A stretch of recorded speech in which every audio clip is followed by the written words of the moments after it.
Hey everyone, this is Dr. Russo. I just want to make a quick reminder for you as you're trying to determine what the best diet for your individual system is that healthy foods may harm you.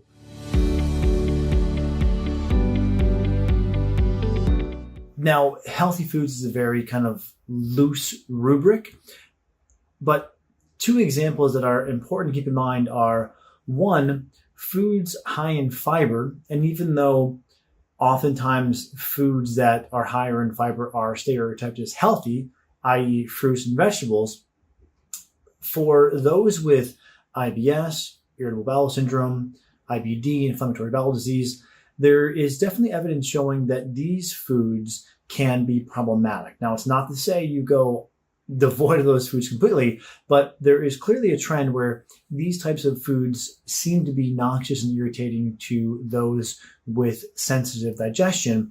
And so the solution here is not going to either extremes in absolutist terms, but rather understanding that you may have a certain threshold for how much of these foods you can tolerate in your diet and do well. Now, another food that can be problematic, or type of food, are those high in what's known as histamine. And these, again, are foods that on the surface look healthy. These are typically fermented foods. So your kimchis, your sauerkrauts, your fermented beets, your kombuchas, which kefir also, which all can be health promoting and good for you.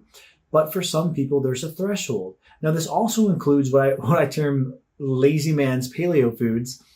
Jerky, avocado are also high in histamine. Again, none of these foods in and of themselves are good or bad, but different individuals with different systems may thrive or not do well on higher or lower consumption of these foods.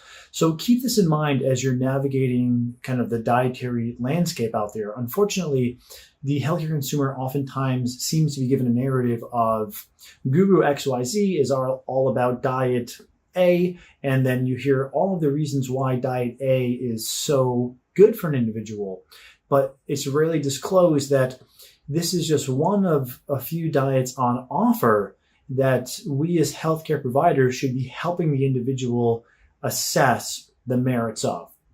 And so fruit, vegetable, and fiber intake can be health promoting. However, there may be a threshold, and if people go over that threshold, they may flare themselves. It's important to understand that so you don't keep trying to eat a higher intake of fruits and vegetables because you've been told it's health promoting, and rather identify what your threshold is and maintain that dietary balance.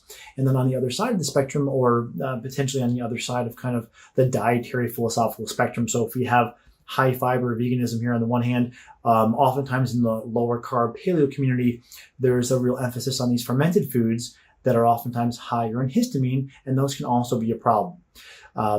So I guess one of the fundamental points here epistemologically is to get away from one diet being the best, honor and understand that there's evidence for a number of different diets, and the goal should really be an individual having information about these different diets, being able to navigate through them and come away with a simple, personalized diet.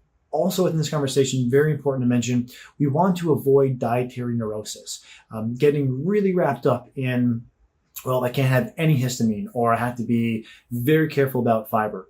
There's a lot of room for wiggle here, and this is something actually in a recent podcast with Paul Chek, we kind of pinned down one very important point, which was any value system, and this would include dietary systems, applied fanatically can oftentimes vector harm.